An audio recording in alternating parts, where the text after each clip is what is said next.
వేదిక పైన ఉన్న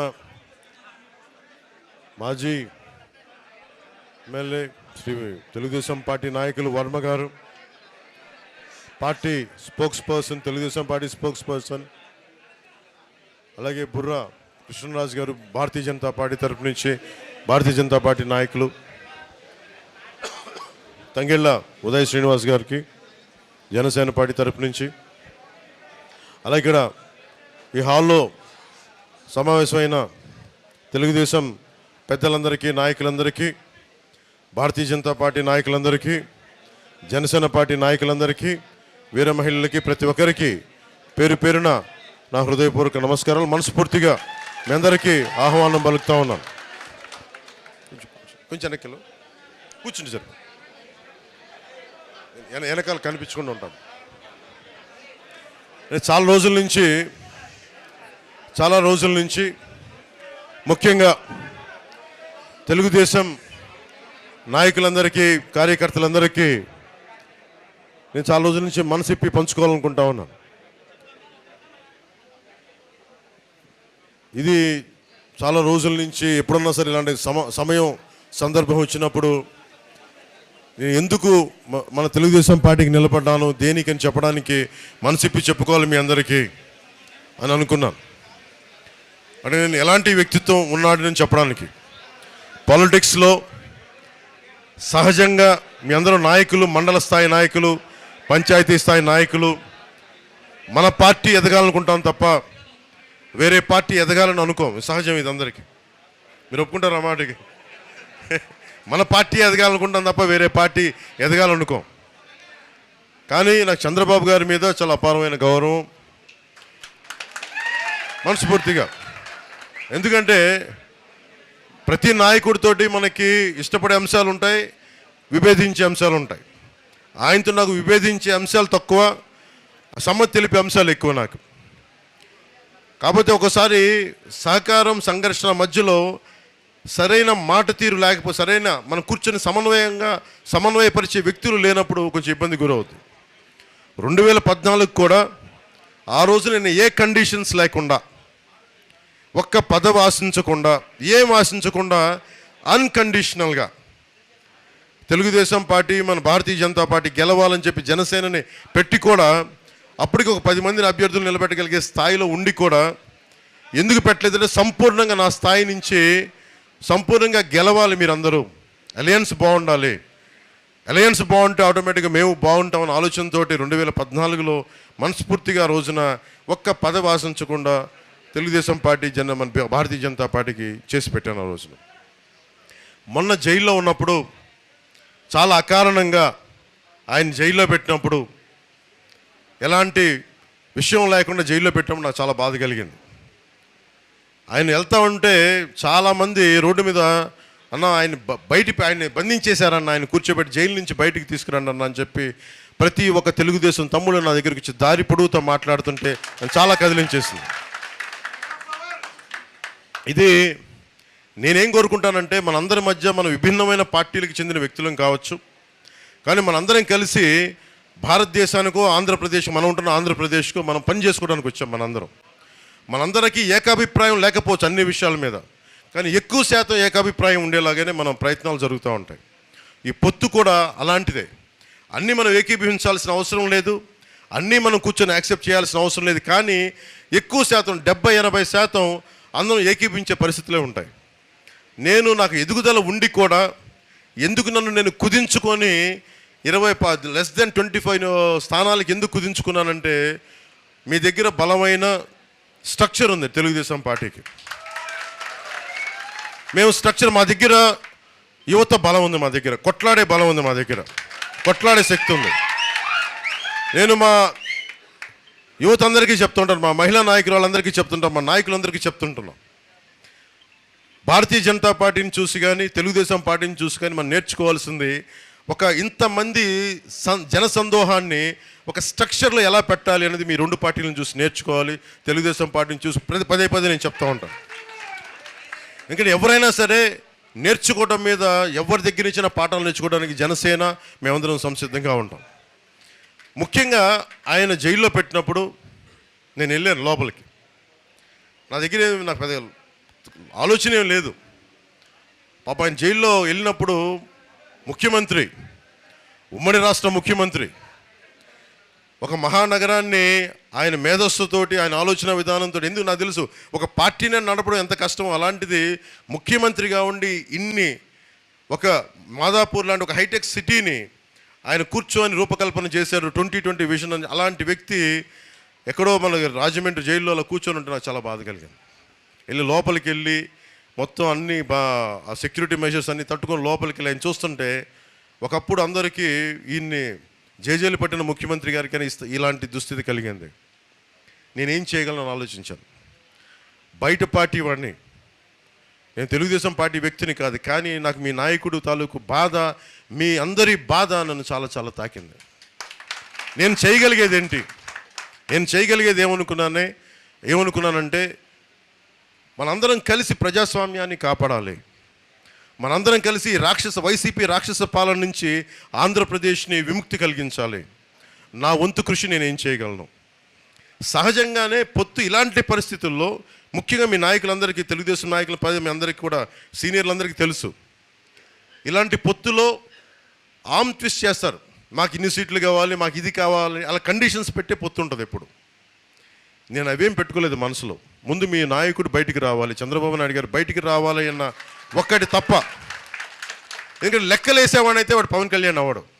మనసుతో స్పందిస్తాను, మనకి తెలివితేటలతో స్పందించను, మనసుతో స్పందిస్తాను. కానీ నేను మనసుతో స్పందించినప్పుడు చాలామంది మా నాయకులు చాలా ఇబ్బందులు పడ్డారు. ఇప్పుడే మనకి మండపేట నుంచి కూడా లీలాకృష్ణ గారు సర్వేశ్వరరావు గారితో కూర్చొని మాట్లాడుతున్నాను. ఒకసారి ఆయన సర్వేశ్వరరావు గారు చెప్తా ఉన్నారు, మీరు చాలా పెద్ద హృదయంతో చేశారంటే లీలాకృష్ణ గారు అంటూ ఉన్నారు, ఆయన పెద్ద మనసుకి మేము కూడా నలిగిపోయామండి అని చెప్తా ఉన్నారు, సీటు కోల్పోయి. అలాగే ఈ పరిస్థితుల్లో వర్మ గారు కూడా ఇంత బలమైన నాయకుడు అయ్యండి,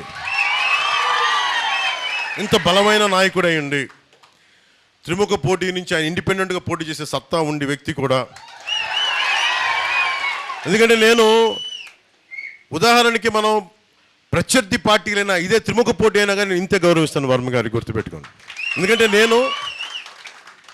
మనం కలిసి పనిచేస్తున్న పొత్తు ధర్మం ప్రకారం. కానీ ఆయన సత్తా నాకు తెలియంది కాదు. ఆయన సమర్థత, ఆయన ప్రతిభ, ఆయన వ్యక్తిత్వం, ఆయన నిలబడేతనం, ఆయన లీడర్షిప్ ఎబిలిటీ నేను సంపూర్ణంగా అర్థం చేసుకున్నాను. ఆయనతో ఒకటే మాట కూర్చొని చెప్పాను, మీకు ఇంతకుముందు ఏదైనా సరే చిన్నపాటి పొరపక్షాలు ఉన్నా కానీ వాటందరి తరపున మనస్ఫూర్తిగా నేను క్షమాపణలు చెప్తున్నాను. దయచేసి మీరు ఏమాత్రం మీకు ఇబ్బంది కలిగించే ఏదైనా అంశాలు ఉండుంటే, గతంలో జరిగి ఉంటే మనస్ఫూర్తిగా మీరు క్షమించండి అయ్యా. ఎందుకంటే నేను తగ్గడం మీద ఉంటాను. ఎందుకంటే నాకు ప్రజలు బాగుండాలంటే నేను ఒక అడుగు వెనక్కి వేయడానికి, ఒక అడుగు తగ్గడానికి నేను సంసిద్ధంగా ఉంటాను. నేను కోరుకున్నది కూడా ఇది చాలా చాలా కీలకమైంది. పెద్ద మనసుతోటి రాష్ట్ర ప్రయోజనాలను దృష్టిలో పెట్టుకొని చంద్రబాబు నాయుడు గారిని ఆయన చెప్పింది విని అర్థం చేసుకొని, ఆయన ఒకటే చెప్పారు నాకు, ఆయన పదవుల గురించి ఏమి చెప్పినా, ఎమ్మెల్సీ అన్న మంత్రివర్గం అన్న నేనేం మాట్లాడలేదు, వాటన్నిటి నేను ఆశించలేదు. మా చంద్రబాబు నాయుడు గారు చెప్పారు, ఆయన చెప్పిన గీత నేను దాటను అని చెప్పి మనస్ఫూర్తిగా పెద్ద మనసుతోటి ఈరోజు పోటీ నుంచి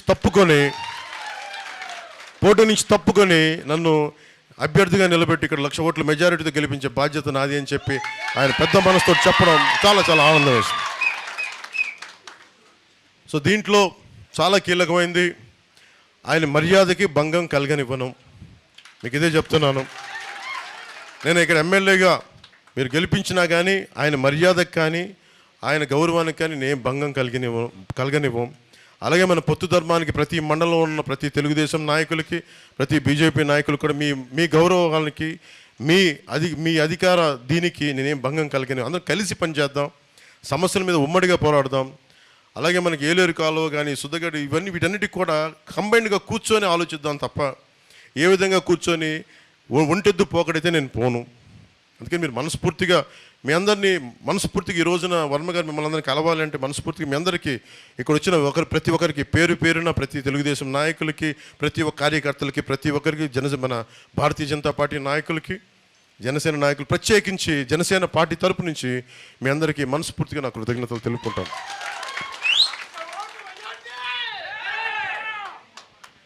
ఏంటది? తీసుకుంటా. పిఠాపురం అభివృద్ధి మనందరం సమిష్టిగా చేయాల్సింది, అందరం కలిపి కూర్చొని చేద్దాం. ఇంకొకటి, ఈ రోజున ఎంపీ పార్లమెంట్ అభ్యర్థిగా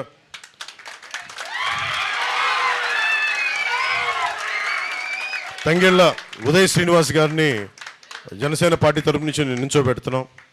జనసేన వర్మ గారు పాపం ఎంత త్యాగం చేశారు, మేము కూడా మా త్యాగాలు చెప్పాలి కదా మీకోసం. మేము ఎంత చేసాం. నన్ను పెద్ద నాయకులు మన భారతీయ జనతా పార్టీ పెద్దలందరూ అడిగారు ఢిల్లీలో, మాకు పార్లమెంట్ సీట్లు కావాలి అవి చెప్తే నేను చెప్పాను, నేను కావాలి నేను కుదించుకుంటాను, మీరు ఉండాలి పొత్తులో, ఆంధ్రప్రదేశ్కి మీరు రక్షణ కల్పించాలి అని తగ్గించుకుంటూ వచ్చాను. దాంట్లో భాగంగానే 3 సీట్లు అదనంగా కూడా మన భారతీయ జనతా పార్టీకి ఇవ్వాల్సి వచ్చింది. అంటే ఇవన్నీ ఎందుకు చెప్తున్నానంటే 3 పార్లమెంట్ల నుంచి 2 పార్లమెంట్లకు వచ్చాం. మనకి బందరేమో బాలశౌరి గారు, కాకినాడేమో మనకి తంగెళ్ళ ఉదయ్ శ్రీనివాస్. కాకపోతే అతని తంగెళ్ళ ఉదయ్ శ్రీనివాస్ అంటే కూడా నేను టీ టైమ్ శ్రీనివాస్ అని పిలుస్తాను. అంటే ఇది ఎందుకు చెప్తున్నానంటే ఇతన్ని చాలామందికి అనుకోవచ్చు ఈయన ఎందుకు పెట్టాను దేనికి పెట్టాను అంటానికి. ఇప్పుడు ఉన్నదేమో చలమలశెట్టి సునీల్ గారు వైసీపీ నుంచి, ఆయన ప్రతిసారి ఎన్నికల టైంలో వచ్చి వెళ్ళిపోయే వ్యక్తి. ఈయన దాదాపు ఒక 10 లక్షలు 2017లో ఇంజనీరింగ్ చేసి 2017లో ఒక 10 లక్షల పెట్టుబడి, సగటు మధ్యతరగతి రైతు కుటుంబం నుంచి వచ్చిన వ్యక్తి.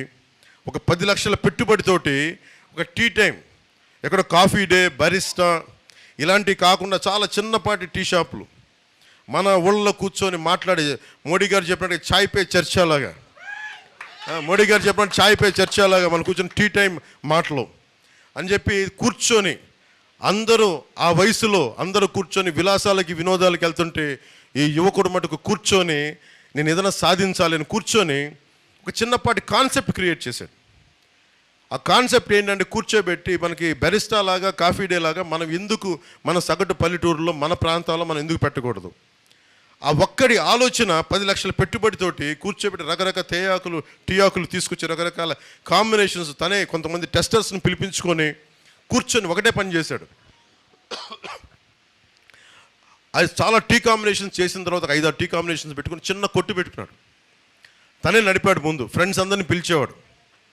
అలా కూర్చొని రాజమండ్రిలో పెట్టి అలా కూర్చొని నడుపుతూ ఉంటే ఇంకొకళ్ళు వచ్చి మాకు కూడా ఇలాంటి టీ షాప్ కావాలి, ఏం చేయాలంటే నేను మీకు టీ సప్లై చేస్తాను, మీరు ప్రెమిసెస్ చూపించండి అని. అలా స్టార్ట్ చేసిన 2017లో ఈ రోజున అది భారతదేశం మొత్తం మీద ఇంక్లూడింగ్ నేపాల్తో సహా, భవిష్యత్తులో ఇది దుబాయ్లో కూడా ఈరోజు అడుగుతూ ఉన్నారు, బంగ్లాదేశ్ దాకా వెళ్ళింది. ఇది దాదాపు 4000 అవుట్లెట్స్, టీ టైమ్ అవుట్లెట్స్ భారతదేశం అంతటా ఉన్నాయి. ఇది తనకి దాని వచ్చే అందరికి ఫ్రాంచైజ్ ఇచ్చేశాడు. మోడీ గారు చెప్పిన ఆత్మనిర్భర్ అవార్డు గ్రహీత ఇతను. దాదాపు 100కు పైగా అవార్డులు, బెస్ట్ ఎంటర్ప్రెన్యూర్, బెస్ట్ సిఇఓ, ఇలా తీసుకుంటే ఒక లిస్ట్ ఆఫ్ అవార్డ్సే ఉన్నాయి టీ టైమ్ ఉదయ్ గారికి. ఇది తను ఒక్కడే ఎదగడం కాదు, దాదాపు 25,000 మందికి ఉపాధి అవకాశం కల్పించాడు. తను చిన్న ఐడియా, 10 లక్షల రూపాయల పెట్టుబడితో పెట్టిన ఐడియా 25,000 మంది పైచిలకు వ్యక్తులకి అది ఉపాధి అవకాశం కల్పించింది. అలాగే దాంట్లో 1100 మంది, 4,000 అవుట్లెట్స్ ఉంటే 1100 మంది మహిళలే ఉన్నారు. 1100 మంది మహిళలు అంటే ఇంట్లో ఉండి ఇంటి ముందే చిన్న వసారా ఉంటే వసారాలో టీ టైం అని పెడితే అది వాళ్ళకి సెల్ఫ్ ఎంప్లాయ్మెంట్ అయిపోయింది. ఎందుకు చెప్తున్నా అంటే ఇలాంటి వ్యక్తి రేపొద్దున మన కాకినాడ పార్లమెంట్ అభ్యర్థిగా అయితే ఎంత అభివృద్ధి తీసుకురాగలడు అంటే తనకే కోసమే. అది కూడా నేను పిఠాపురం పంపించినప్పుడు తను కూర్చొని ఎమ్మెల్యేగా నేను చెప్పలేదు, అక్కడ ఉన్నాయి మళ్ళీ కూర్చోబెట్టి చాలామంది నలుగుతూ ఉన్నారు, కూర్చోబెట్టి మొత్తం సరి చేసుకొని నాకు స్ట్రీమ్లైన్ చేసిరా అని చెప్పి పంపించాను. సిన్సియర్గా చేశాడు, ఏం ఎక్స్పెక్టేషన్స్ లేవు. యాక్చువల్లీ నేను ఏం చెప్పానంటే 2029లో నువ్వు పని చేసుకుంటే అప్పుడు నీకు ఇస్తానంటే, కానీ అతని ప్రతిభని అతని సమర్థతని గమనించిన తర్వాత ఖచ్చితంగా ఇతన్ని ఈ ఎన్నికల్లోనే ఎంపీగా నిలబెట్టాలి. అంటే ఈయనకి చలమలశెట్టి సునీల్ గారికి ఒకటే తేడా, ఇతను 25,000 మందికి ఉపాధి అవకాశం కల్పించాడు, 1100 మంది మహిళలకి సెల్ఫ్ ఎంప్లాయ్మెంట్ కల్పించిన వ్యక్తి. ఈ రోజున బెస్ట్ ఎంటర్ప్రెన్యూర్ అవార్డు రేపు పొద్దున్నది ఎన్ని వేల కోట్లకి అది మనకి మార్కెట్, మనకి స్టాక్ మార్కెట్కి వెళ్తే తెలియదు భవిష్యత్తులో, అంత బలమైనది. అలాగే ఆత్మనిర్భర్ అవార్డు మోడీ గారు పెట్టిన సెల్ఫ్ రిలయంట్ ఇండియా, దాని అవార్డు గ్రహీత. ఇలాంటి వ్యక్తి బెటరా మనకి కాకినాడ పార్లమెంట్కి? లేదంటే చలమలశెట్టి సునీల్ గారు ఉన్నారు, ఆయన కూడా నాకు సన్నిహితుడే, ఫ్రెండే. అప్పుడప్పుడు కనిపించినప్పుడు నమస్కారాలు చెప్పుకుంటూ ఉంటాం. కానీ ఆయన ప్రతి ఎలక్షన్ ముందు వస్తాడు, ప్రతి ఎలక్షన్ తర్వాత వెళ్ళిపోతాడు ఆయన. అలా కాకుండా పైగా అతను ఎక్కడో బయట సంపాదించుకుంటాడేమో అని ఇక్కడికి వచ్చి జగన్ కోసం ఆయన ఇక్కడ మైనింగ్స్ మీద ఆయన కలెక్షన్ చేయడం ఆయన కంపెనీ చాలా బాధ కలిగించింది.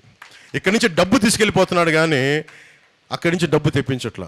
ఇతను ఇక్కడి నుంచి సంపాదన సృష్టిస్తున్నాడు, ఉద్యోగాలు ఇస్తున్నాడు, ఉపాధి అవకాశాలు ఇస్తున్నాడు, 10 మంది గుండె ధైర్యంతో నిలబడే అవకాశం ఇస్తున్నాడు. అందుకని దీన్ని దృష్టిలో పెట్టుకోండి. పైగా వైసీపీ ఎంపీ చలమలశెట్టి సునీల్ గారు మంచి వ్యక్తి, కానీ ఎప్పుడు రాంగ్ పార్టీలో ఉంటాడు ఆయనకి ఎప్పుడు ఓడిపోయే పార్టీకి వెళ్ళిపోతాడు టక్మని. సో చలమలశెట్టి సునీల్ గారు వైసీపీకి వెళ్తారు, sure shot party is losing, we are forming government.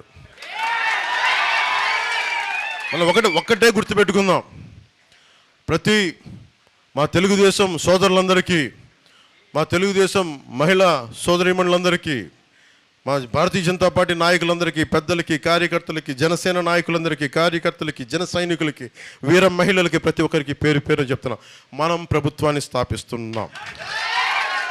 మన ప్రభుత్వాన్ని మన పొత్తు గెలుస్తుంది, అత్యధిక సీట్లు గెలుస్తున్నాం. ఇది గుండె ధైర్యంతో చేయండి. అలాగే ఈ రోజున ముఖ్యంగా ఈ రోజున పెన్షన్లు, ఈ రోజున వాళ్ళకి వాలంటీర్స్ని వాళ్ళ సర్వీస్ నుంచి తీసేసింది కాబట్టి ఎలక్షన్ గవర్నెన్స్, ఆ పెన్షన్స్ ఏవైతే ఉండాలో ఆ ప్రభుత్వ అధికారులు వచ్చేలాగా మనందరం కృషి చేయాలి. ప్రతి గ్రామంలో ప్రభుత్వ ఉద్యోగులందరికీ వారి పెన్షన్లు అందేలాగా ఉంటామని చెప్పి దాన్ని కూడా మనం ఒక కర్తవ్యంగా తీసుకొని ఎవరికైతే పెన్షన్లు ఉన్నాయో అవి అందేలా మనం అందరం కృషి చేయాలి. మీ అందరికీ పిలుపునిస్తా ఉన్నాను. అలాగే ఒకటే చెప్పండి, చంద్రబాబు నాయుడు గారు మేమందరం మాట్లాడుకున్నప్పుడు పదే చెప్పాం, డెవలప్మెంట్తో పాటు అభివృద్ధితో పాటు ఇది మనకి ఇది కూడా కావాలి, ఈ పథకాలు కూడా కావాలి. ఈ పథకాలు కూడా ఎలా ఉండాలంటే అభివృద్ధితో పాటు ఉండాలి. ఈరోజు నేను కౌలు రైతులకి, ఒక్కొక్క కౌలు రైతుకి ₹1 కోటి చొప్పున దాదాపు ఒక 20 కోట్ల పైన రూపాయలు మేమందరం ఇచ్చేసాము వాళ్ళందరికీ. ఇచ్చినప్పుడు నేను డబ్బు ఎలా సంపాదించాం? నేను నిజంగా ఒక కౌలు రైతు కష్టాలకి నిలబడాలంటే నేను ఒక సినిమా చేసి నేను కొన్ని కోట్లు పట్టుకొచ్చి నేను దీంట్లో పెడితే నన్ను చూసి చాలామంది ఒక 10 లక్షలు కొంతమంది ఇచ్చి అలా అందరం కలిపితేనే దాదాపు 20కి పైగా కోట్లు మేము ఈ రోజున కూర్చోబెట్టి పోగు చేసి ఇంతమంది కౌలు రైతులు నిలబడ్డాం. అంటే పథకాలు ఉండాలి, ఆసరా ఉండాలి, కానీ వాటితో పాటు అభివృద్ధి కూడా ఉండాలి. చంద్రబాబు గారు మేము అందరం అనుకుంది కూడా పథకాలతో పాటు అభివృద్ధి కూడా ఉండాలి. ఆ దిశగానే వెళ్తున్నాం. ప్రతి పథకాలు, ఏ పథకాలు తీసేయమని చెప్పండి, ఉన్న పథకాలు ఇంకా అభివృద్ధి చేసి ఇంక ₹10 వచ్చేలా చేస్తామని తప్ప తీసేలా మటుకు ఉండదని మనస్ఫూర్తిగా ప్రతి ఒక్క ఓటర్కి చెప్పండి. ప్రతి ఒక్క మహిళకి, పెద్దలకి, ఎవరికైతే ఈ పెన్షన్స్ వస్తున్నాయి, అన్ని రకాల పెన్షన్స్ మేము ₹10 ఇచ్చేవాళ్ళమే కానీ వాళ్ళ నుంచి లాగేసుకునే వాళ్ళం కాదు. కాదు మేము చేసేది ఏంటంటే అడ్డగోలుగా జేపీ వెంచర్స్ అని ఇసుకంతా కలిపి ఒక 2 కంపెనీలకి, మొత్తం లిక్కర్ అంతా 14 కంపెనీలకి, ఇవన్నీ వెళ్ళి అడ్డగోలుగా దోచేస్తూ ఉన్నారు.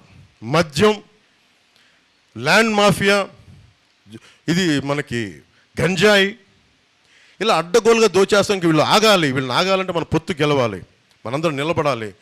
40 రోజులు కరెక్ట్గా మండలం రోజులు దుర్గమ్మవారి పూజలాగా, రంజాన్ ఉపవాసాలుగా 40 రోజులు మనకు తీక్షణంగా కనుక మనందరం కలిసి మనలో పొరపచ్చాలు లేకుండా, మనకి కొట్టుకోకుండా, తిట్టుకోకుండా కలిసి కనుక మన ప్రభుత్వం వస్తుందని పనిచేస్తే మటుకు అందరం బాగుంటాం. అందరం ప్రభుత్వంలో భాగస్వామ్యం అవుతాం.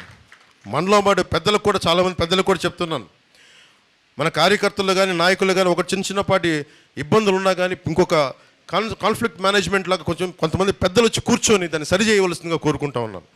ఈ రోజున నేను పార్టీ తరపు నుంచి ఎలక్షన్ మానిటరింగ్ కమిటీ కింద నా రాజకీయ కార్యదర్శి హరిప్రసాద్ గారు, అలాగే మా కాన్ఫ్లిక్ట్ మేనేజ్మెంట్ హెడ్ అయిన మన శ్రీ అజయ్ గారు, అలాగే మర్రెడ్డి శ్రీనివాస్ గారు, పార్టీ ఉపాధ్యక్షుడు మహేందర్ రెడ్డి గారు, వీళ్ళందరినీ కూర్చోబెట్టి నేను మీ కమిటీ పెట్టండి. మీరందరూ ప్రతి చోట, ముఖ్యంగా మన తెలుగుదేశం నాయకులకి, మన కార్యకర్తలకి మధ్య, మన జనసేన నాయకులకి మధ్య ఏమాత్రం చిన్నపాటి ఇబ్బందులు వచ్చినా మీరు కూర్చొని సరిచేయండి, మీ దృష్టికి తీసుకొస్తున్నానని చెప్పాను. నా సైడ్ నుంచి ఈ పొత్తుని కాపాడటానికి నేను తగ్గాను. నేను ఒక అడుగు వెనక్కేసి పొత్తు నిలబెట్టాను. మీరు కూడా ఒక్క భుజం మీద మీరు కాయాల్సిన అవసరం ఉంది మీ అందరికీ కూడా. ఎందుకంటే రేపు పొద్దున మన ప్రభుత్వం వచ్చినప్పుడు అందరికీ మన కష్టాల్లో కూడా చాలామంది కార్యకర్తల గురించి, తెలుగుదేశం కార్యకర్తల గురించి నేను ఎంతో దారిలో పొడుగుతా చంద్రబాబు గారికి ఆ రోజు జైలు నుంచి బయటకు వచ్చి ఒకటే చెప్పా, ఆలోచిస్తూ ఉన్నాను. జైలు బయట నుంచి ఆయన కలిసి బయటకు వచ్చి గేటుకు వచ్చే లోపు నేను ఒకటే ఆలోచించాను, ఏం చెప్పాలి. అందరిలాగా చాలా తెలివిగా కూర్చొని మంచిది, ఆయన త్వరగా బయటికి జైలు నుంచి రావాలని కోరుకుంటున్నాను అని చెప్పి కూడా వెళ్ళిపోవచ్చు. ఆ తెలివితేటలు కూడా నా దగ్గర ఉన్నాయి. అలా ఉంటే మీరు ఎలా ఉంటుందో ఆలోచించండి. నేను ఆ తెలివితేటలు చూపించలా. అరే, కష్టాల్లో ఉన్న వ్యక్తికి ఒక 4 దశాబ్దాలు పార్టీని కొమ్ము కాసేశారు తెలుగుదేశం కార్యకర్తలందరూ. మీకు అండగా నిలబడాలంటే నేను ఏం చేయాలి? నేను మనసిప్పి మాట్లాడాలని నిర్ణయించుకున్నాను. ఆ రోజునే అలయన్స్ని ప్రకటించాను. పెద్దలకి, మన భారతీయ జనతా పార్టీ పెద్దలకు కూడా తెలియజేశాను.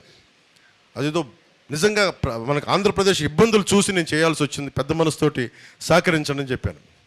పాపం వాళ్ళు సమయం తీసుకున్నారు. పెద్ద మనసుతోటి అమిత్ షా గారు ముందుకు వచ్చి, జేపీ నడ్డా గారు ముందుకు వచ్చి మనస్ఫూర్తిగా మీరు గెలవాలి అని చెప్పి వాళ్ళు కూడా భాగస్వామ్యం తీసుకున్నారు ఈరోజు.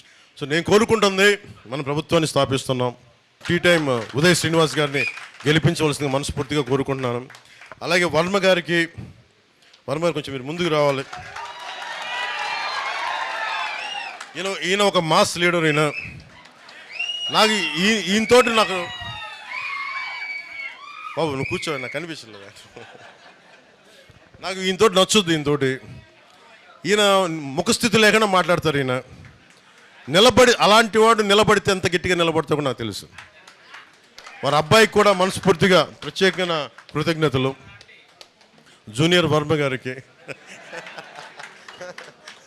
కృష్ణరాజు గారు మీరు రండి. కృష్ణరాజు గారికి కూడా పాప ఆయన కూర్చొని పెద్ద మనసుతోటి సహకరించి ఈ రోజున ఈ పొత్తుని ముందుకు తీసుకెళ్తాను మనస్ఫూర్తిగా ధన్యవాదాలు తెలుపుకుంటూ, ముఖ్యంగా వర్మ గారికి, నియోజకవర్గం నా గెలుపు మీ చేతుల్లో పెట్టాం.